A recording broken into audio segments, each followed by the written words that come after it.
Bonjour tout le monde et bienvenue sur le podcast Mes premières fois. Nous sommes ici pour partager un moment autant intimiste que collectif où on lève les tabous ou encore on démystifie les sujets complexes. On va parler de toutes les premières étapes de vie qu'on va traverser ou qu'on peut éventuellement traverser en tant qu'être humain. Avant même de parler de succès, parlons de ce que ça fait quand on est vraiment à cette première étape. Côté sujet complexe, eh bien aujourd'hui on va parler d'achat immobilier. Je suis moi-même pas du tout propriétaire pour le moment, hein, on va se dire qu'on se laisse un petit peu de marge pour l'avenir, mais pour autant c'est vrai que j'ai beaucoup entendu cette phrase de dire investis dans la pierre, investis dans la pierre, et souvent c'est les anciennes générations, ma mère ou encore mon grand-père qui peuvent me le dire, mais les possibilités de leur époque, le marché immobilier, le pouvoir d'achat est totalement différent de ce que nous connaissons. Et du coup, moi, j'ai plus l'impression de commencer un projet certes excitant, mais aussi vertigineux. Alors oui, on peut penser à ses clés, à comment on va configurer son chez-soi. Vraiment trop cool. Et en même temps, il y a cette peur de tomber sur un iceberg de soucis cachés, de frais insoupçonnés, de me sentir enlisée par tous mes choix. Mais aujourd'hui, pour qu'on puisse démystifier un peu tout ça, je suis très bien accompagnée puisque je suis aux côtés d'une négociatrice en immobilier. Bonjour Morgane. Bonjour Lilou, merci de ton invitation. Comment se dessine ton métier et pourquoi le secteur de l'immobilier ? En réalité, j'étais pas vouée à faire de l'immobilier. J'étais dans un monde complètement différent. Je travaillais dans le retail, mais c'est quelque chose qui m'a toujours donné envie, l'immobilier. Mais j'ai jamais vraiment osé passer le pas, je ne sais pas pourquoi. Mais voilà, ça a trotté pas mal d'années dans ma tête avant que je me lance vraiment dans le milieu. Mais avant toute chose, avant de commencer à travailler dans l'immobilier, j'ai une petite expérience, moi, personnelle. J'ai commencé à acheter via une SCI quand j'avais 22 ans, un bien immobilier.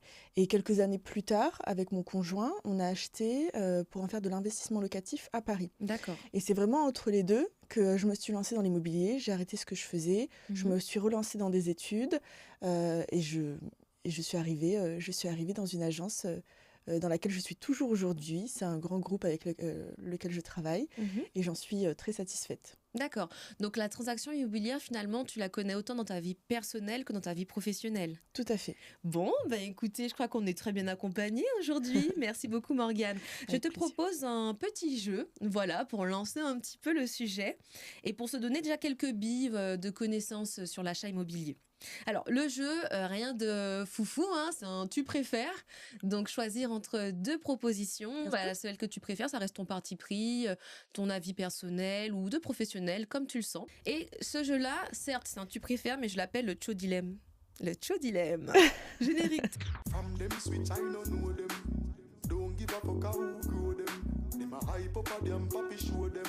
Achat coup de cœur ou achat qui prend de la valeur?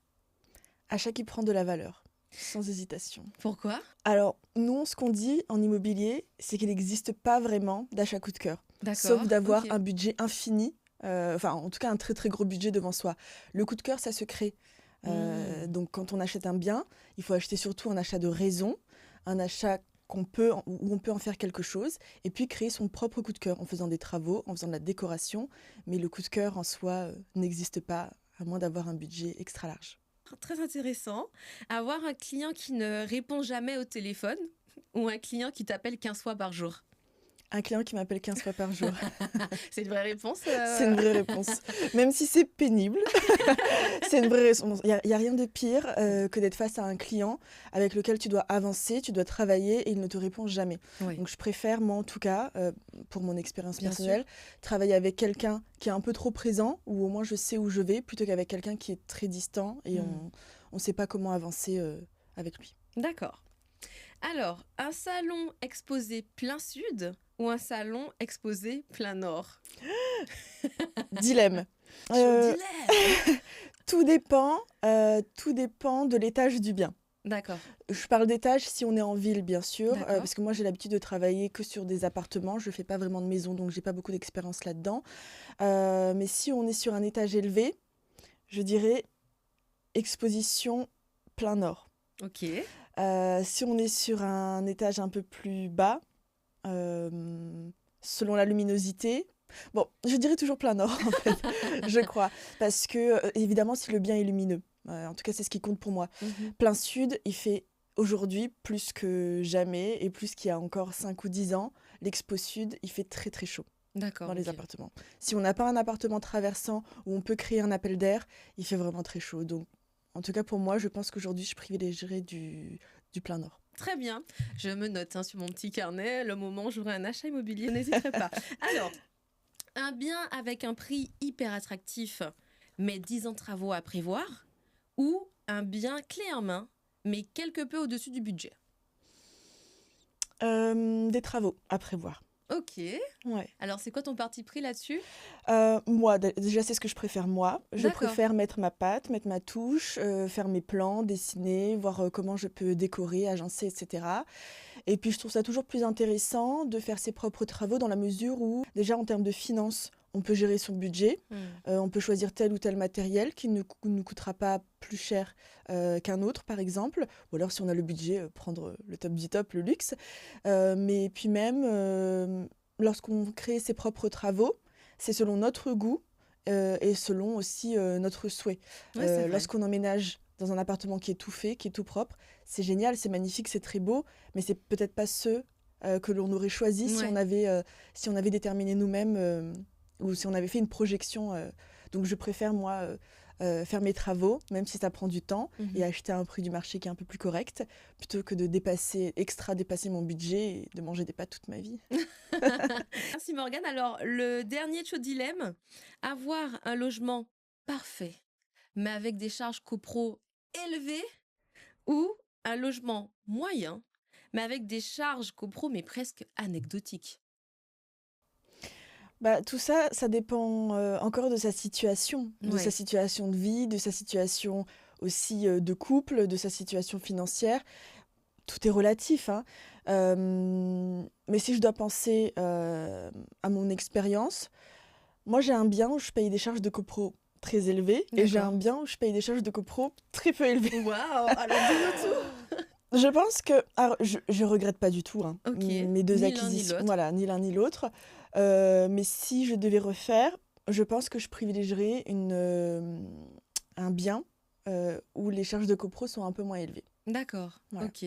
Parce que voilà, les charges de copro, ça augmente très régulièrement. Et puis comme forcément dans une copropriété, on vote si on augmente ou pas. Et ça se joue à la majorité. Et Hmm. forcément, voilà, moi, comme en plus, c'est pas pour une résidence principale, mais c'est pour un investissement locatif, j'ai aucun intérêt à mettre beaucoup d'argent ou à voter 1001 travaux dans cette résidence. Donc je vote pas forcément toujours pour faire par exemple des DTG, des PPPT, etc., etc. Donc finalement, ça me coûte beaucoup d'argent. Bon, je reste gagnante hein, évidemment, mais ça me coûte quand même beaucoup d'argent. Donc à D'accord. refaire, je choisirais un tout petit peu moins de charges, enfin en tout cas un petit peu moins élevé, Hmm. et quelque chose de moyen, mais qui est tout à fait correct pour Paris. Merci beaucoup Morgane de nous avoir quand même introduit ce sujet dans le vif au travers de ce petit jeu. Avec plaisir. On va poser des mots simples sur ce passage de vie qui a l'air plutôt complexe. C'est vrai que quand on pense au premier achat immobilier, finalement, le plus dur qu'il y a dans cette grosse décision, c'est surtout de se lancer. Mais se lancer comment? À quel moment on peut savoir que c'est le bon moment, la bonne option? Morgane, selon toi, qu'est-ce qui détermine ce bon moment justement pour se lancer dans l'achat immobilier? Alors, c'est une question qu'on nous pose très souvent. Il n'y a pas de réel bon ou mauvais moment D'accord. pour acheter. C'est plutôt une question de besoin et d'envie. Le bon moment, en fait, c'est surtout celui qui correspond à tes envies et à tes besoins, en fonction de ta situation financière, en fonction de ta stabilité Mhm. ou non. Bon, c'est valable aussi pour vendre, hein, mais là, en l'occurrence, on parle d'acheter. En revanche, pour que ton choix soit le plus pertinent possible, il va falloir prendre en compte un certain nombre de paramètres. Donc, c'est-à-dire ta situation professionnelle, financière, tes projets de vie, mais aussi le contexte du marché. Donc, c'est-à-dire les taux d'intérêt, les prix dans ton secteur et l'offre disponible selon ce que tu souhaites acheter. D'accord. Donc, autrement dit, c'est pas vraiment une question de timing parfait, mais plutôt d'alignement entre tes objectifs personnels et les conditions qui te permettent de réaliser sereinement tes projets. Donc, il y a plusieurs éléments à prendre en compte dans ta situation personnelle. Il faut que tu aies au moins un CDI. ce qui permet aussi de rassurer les banques. C'est pas impossible d'acheter en ayant un CDD, D'accord. mais les banques sont un peu plus frileuses parce qu'il faudra que tu prouves que tu gagnes extrêmement bien ta vie. D'accord. C'est pas impossible, mais beaucoup plus difficile. Et justement, quand tu as un CDD, donc il y a toujours cette option d'acheter en immobilier, mais est-ce que l'apport que tu dois prévoir pour les banques est plus grosse que si tu étais en CDI? Comment ça se passe à ce niveau-là, si tu le sais, évidemment? Dans la plupart des cas, je dirais oui. Ils vont demander à ce que ton apport soit un peu plus élevé, mais c'est pas obligatoire si tes revenus en face suivent également. D'accord, ok. Voilà. Il va falloir également calculer ta capacité d'endettement auprès d'une banque ou d'un courtier. Bon, c'est possible de le faire en ligne aussi, mais rien de mieux que d'avoir quelqu'un qui te fait une simulation en direct, hein. Une banque ou un courtier, c'est beaucoup mieux. C'est beaucoup plus aussi précis qu'une banque en ligne, puisque tu auras forcément donné des éléments que tu ne peux pas communiquer à une simulation sur Internet. D'accord. Donc pour calculer ta capacité d'emprunt, il y a plusieurs éléments qu'il va falloir que le banquier ou le courtier prenne en compte. Et à savoir que tu peux être endetté. Alors, si tu achètes pour ta résidence principale, tu peux être endetté grand maximum à 35%. Donc là, on parle d'une résidence principale, hein. Si tu achètes une résidence secondaire, tu peux être endetté à grand maximum 33%. D'accord, ok. Donc ça va être des calculs qu'il va falloir que Je prenne en compte. Voilà. Ensuite, si on parle un petit peu de l'apport personnel, les banques vont te demander d'apporter au moins entre 10 à 15%, ce qui permet en fait de couvrir au moins les frais de notaire. Voilà. Ils peuvent t'emprunter le reste. Par contre, ils peuvent t'emprunter le prix de l'appartement. Évidemment, si l'appartement ne coûte pas 1 million et que tes revenus sont à 2 000 euros. Mais grosso modo, si tu apportes les frais de notaire, eux, ils peuvent t'emprunter le prix de l'appartement, voire même les travaux. D'accord. Ensuite, il faut que tu te questionnes sur ton projet de vie. Ok. Est-ce que tu comptes rester plusieurs années dans la même ville ou est-ce que tu souhaites déménager dans pas longtemps? Voilà, tout ça, ce sont vraiment des éléments qu'il faut que tu prennes en compte. On ne peut pas acheter un appartement sur un coup de tête. Ça suit donc tout ce que je viens de te dire point par point, grosso modo. C'est vraiment une réflexion en interne que tu dois t'imposer. Parce que beaucoup pensent aussi qu'il faut absolument acheter d'abord sa résidence principale. Moi, mon exemple personnel, elle montre que j'ai préféré privilégier l'investissement locatif. Je n'ai jamais eu besoin et je n'ai jamais souhaité acheter ma résidence principale. D'accord. Parce que pour moi, en tout cas pour mon expérience, je préfère être mobile. Et puis si je décide demain voyager à l'autre bout du monde, je peux bouger très rapidement. Je ne suis pas bloquée avec un appartement que j'ai en résidence principale. Je ne sais pas quoi en faire. Est-ce que je le vends? Est-ce que je le mets en location? Parce que si c'est ma résidence principale, forcément les mensualités vont me coûter beaucoup plus cher que si c'est sur de l'investissement locatif, etc. Il n'y a pas de règle. C'est intéressant ce que tu dis parce que beaucoup de personnes se disent qu'ils ne veulent pas acheter justement pour ne pas avoir ce côté sédentaire et être figé sur son propre logement et ne pas bouger alors que voilà ils ont des projets de voyage ou de vie, etc.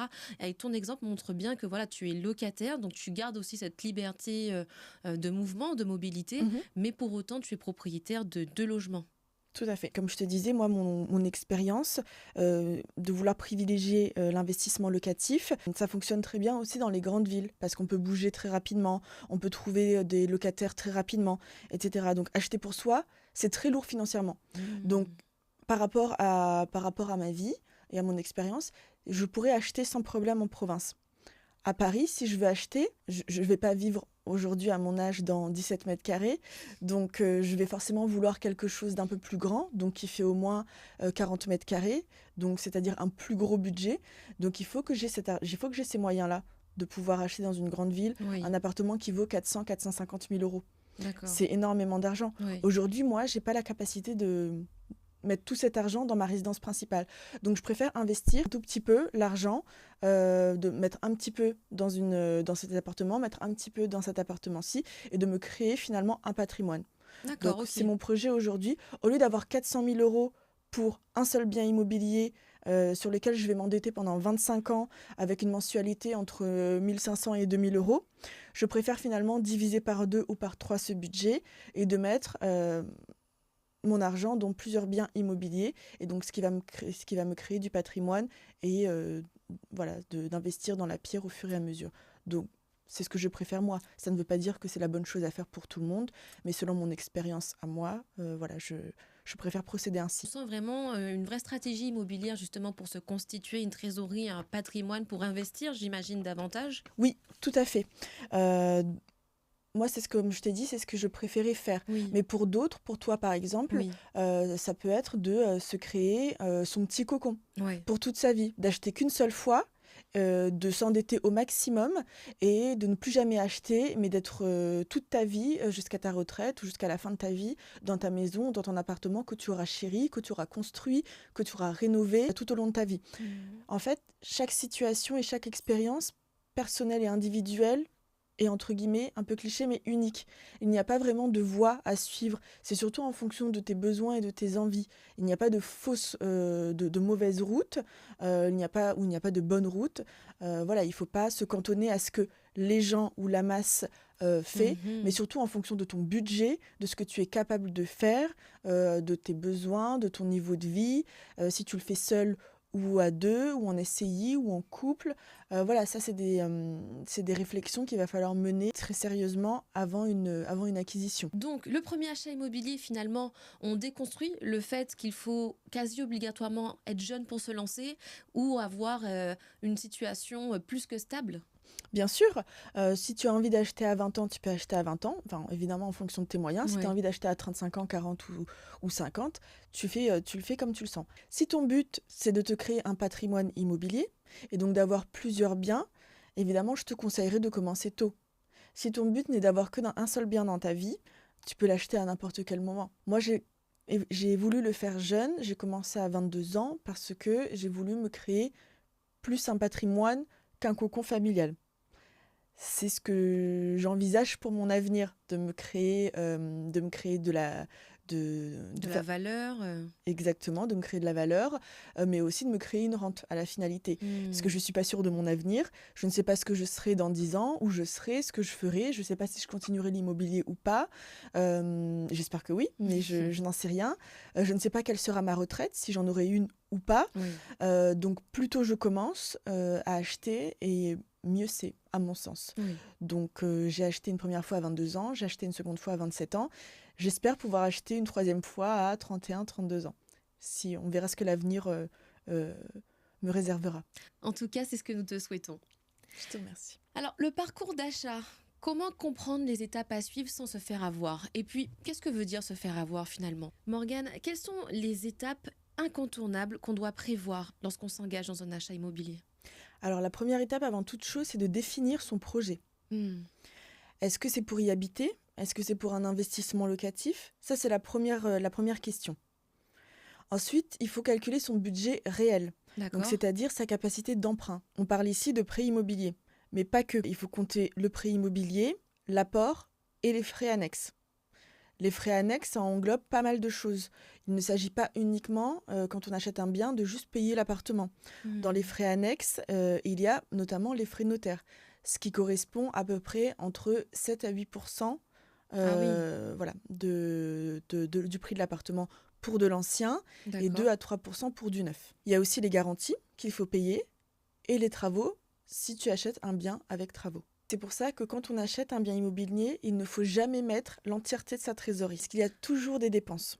Ah, c'est fou ce que tu dis, parce que souvent, effectivement, on a l'impression que ce qu'on doit épargner, finalement, c'est vraiment ce que vaut le bien réel, mais en fait, il y a toujours des frais un peu, ben, pas cachés, mais bon, voilà, des frais annexes, comme tu le dis si bien, qu'on doit vraiment prendre en compte.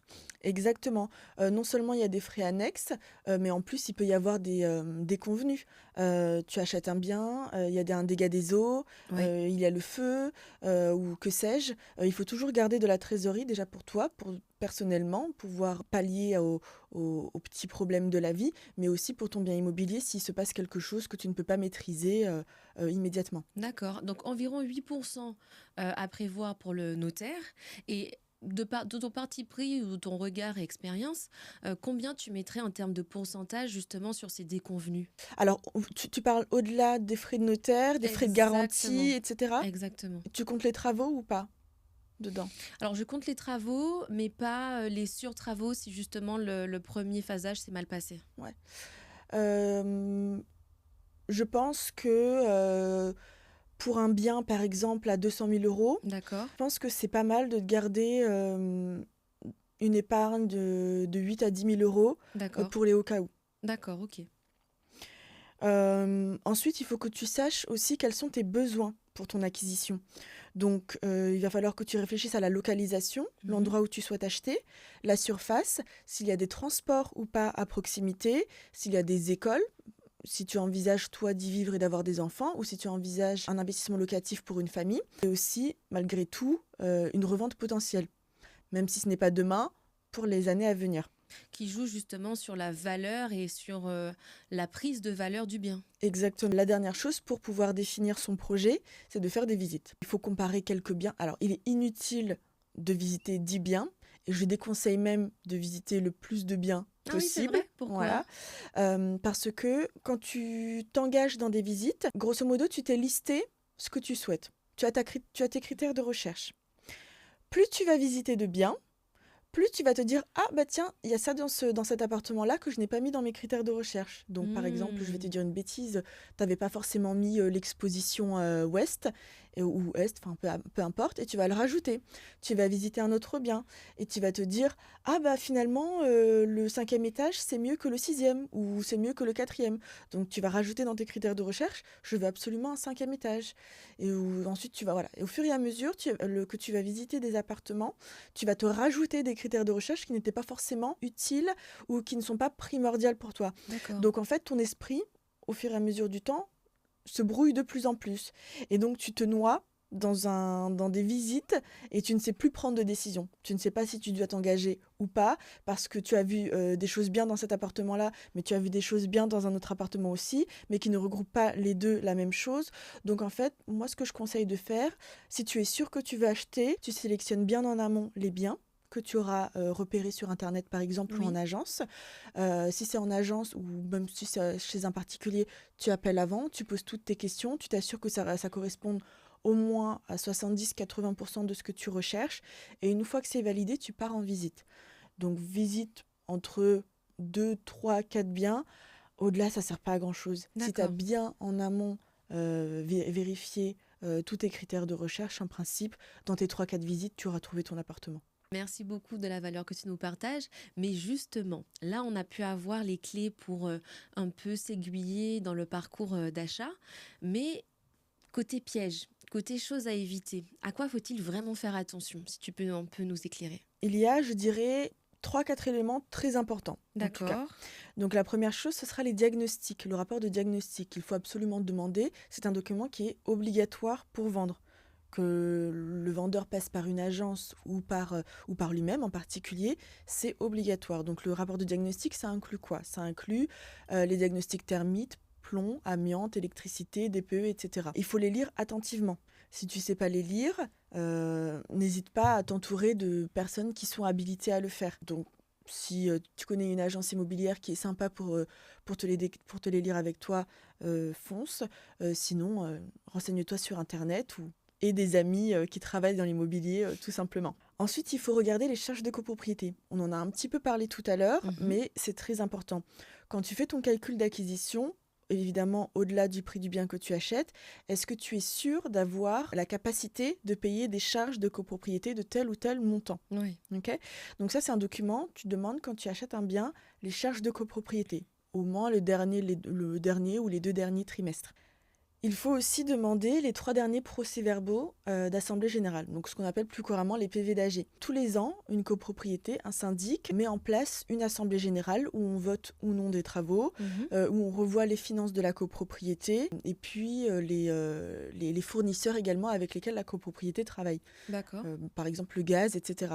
Donc ça, c'est très important. Ça va te permettre de savoir si la copropriété aussi a des dettes ou pas, si les charges sont onéreuses ou pas. C'est très important Mhm. d'avoir tous ces éléments-là en main pour pouvoir prendre une décision mûrie et réfléchie.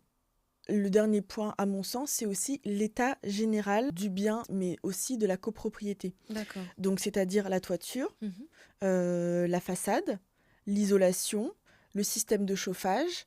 Après, ça va être en fonction de ce que tu acceptes ou pas. À savoir que de toute façon, quand tu achètes dans une copropriété, il y aura toujours des frais. Oui. Il y aura toujours des travaux. On n'achète pas du neuf. Il Mhm. faut savoir qu'on achète de l'occasion.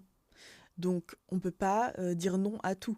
Quand on achète de l'occasion, quand on achète dans de l'ancien ou du semi-récent, on achète de l'occasion. Donc, il y aura toujours à refaire. Oui. Et il y aura un ravalement de façade tôt ou tard. Il y aura la toiture à refaire, les parties communes, l'ascenseur à entretenir, etc., etc. Donc, on ne peut pas avoir une copropriété où il y a zéro frais. C'est pas possible. Et ça, il va falloir que quand tu es acheteur, tu sois bien au courant et que Oui. tu acceptes de payer tous les mois ou tous les trimestres des charges qui vont aller dans ce sens. Voilà grosso modo ce que je peux te dire dans les grandes lignes qui peuvent peser dans la balance pour ta réflexion. Alors c'est super limpide et clair ce que tu nous partages.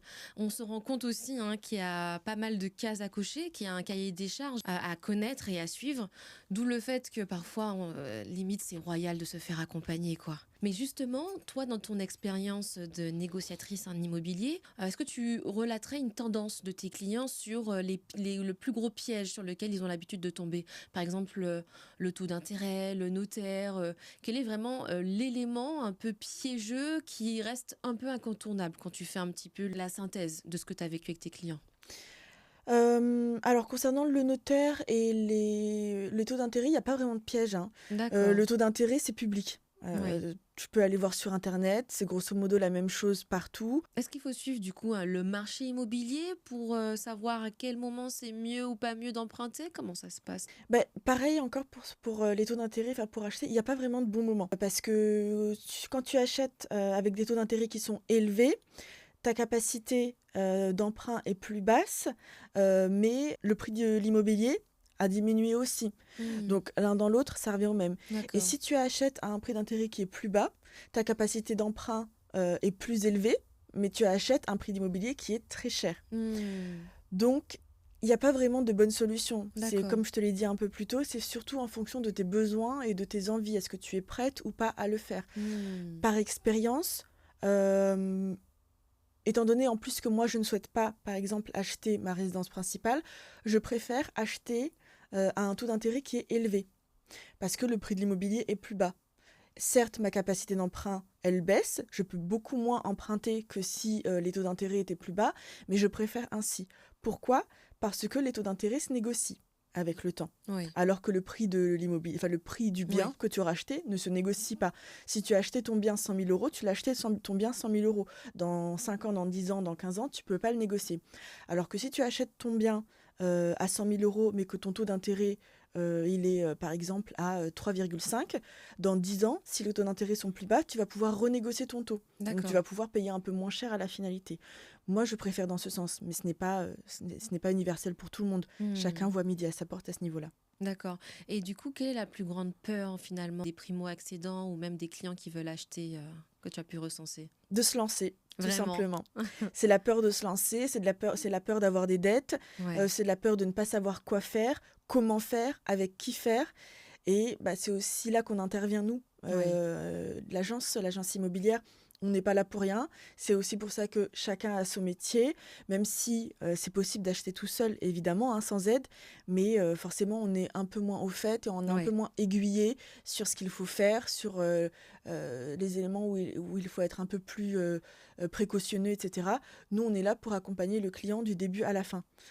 Que ce soit le client qui achète ou le client qui vend. Le but, c'est de proposer un service clé en main où, en fait, tu as juste à signer et payer. C'est tout, grosso modo. Et nous, on s'occupe du reste. Royal. Penser à l'achat immobilier revient toujours à penser à demain. Revente, location, valeur, avoir son chez-soi comme beau projet de vie et d'héritage. Morgane, est-ce que tu aurais un dernier mot, le mot de la fin à nous partager? Alors, en fait, se lancer dans son premier achat, de biens immobiliers, c'est un projet qui est à la fois enthousiasmant et exigeant. Il faut être rigoureux et il faut savoir aussi, entre guillemets, quel est le bon moment sans qu'il y ait en réalité de bons moments. Oui. Acheter dépend, comme je disais un petit peu plus tôt, dépend de beaucoup d'éléments. Donc pour faire une synthèse, n'oublie pas de bien vérifier ta situation financière, ta stabilité professionnelle et surtout ta capacité à assumer les engagements liés à un prêt. Parce que quand tu achètes un bien immobilier, c'est un investissement sur du long terme. Donc est-ce que tu es prêt? Est-ce que tu es sûr que sur un laps de temps indéfini ou peut-être pour toute ta vie, tu es prêt à accepter un nombre de frais important des travaux qui seront importants, que ce soit pour l'appartement, pour la copropriété, etc. etc. Mais attention, hein, on n'est pas obligé d'attendre la perfection, Oui. par contre, parce que la perfection n'existe pas. Elle se crée, le coup de cœur se crée aussi. Mais en tout cas, un achat réfléchi dès le plus jeune âge peut être un véritable levier, en tout cas patrimonial, si tu envisages une rente ou de te créer un patrimoine sur du long terme. Ensuite, comprendre le parcours d'achat est vraiment essentiel. Du choix du bien jusqu'à la signature chez le notaire, en passant par le financement, Ouais. les diagnostics et les éventuels travaux, chaque étape comporte des précautions où il faut éviter les pièges. Donc moi, ce que je peux te conseiller, c'est de te faire au maximum accompagner par un professionnel du métier. Comme quand tu empruntes, tu te fais accompagner par un professionnel Oui, c'est vrai. de la banque, enfin de la finance. Et ben, pour acheter, je pense que le plus judicieux à faire, c'est de se faire accompagner par un professionnel. Oui, c'est vrai. Donc penser à demain, c'est tout aussi important que de profiter de son logement aujourd'hui. Ce que je peux conseiller aussi, c'est d'éviter des transactions, enfin en tout cas acheter des biens qui sont un peu trop atypiques ou surcotés. Parce que pour une revente, c'est très compliqué d'acheter dans un endroit où il y a très peu de transports en commun, où il n'y a pas d'école, où il n'y a pas de commodité.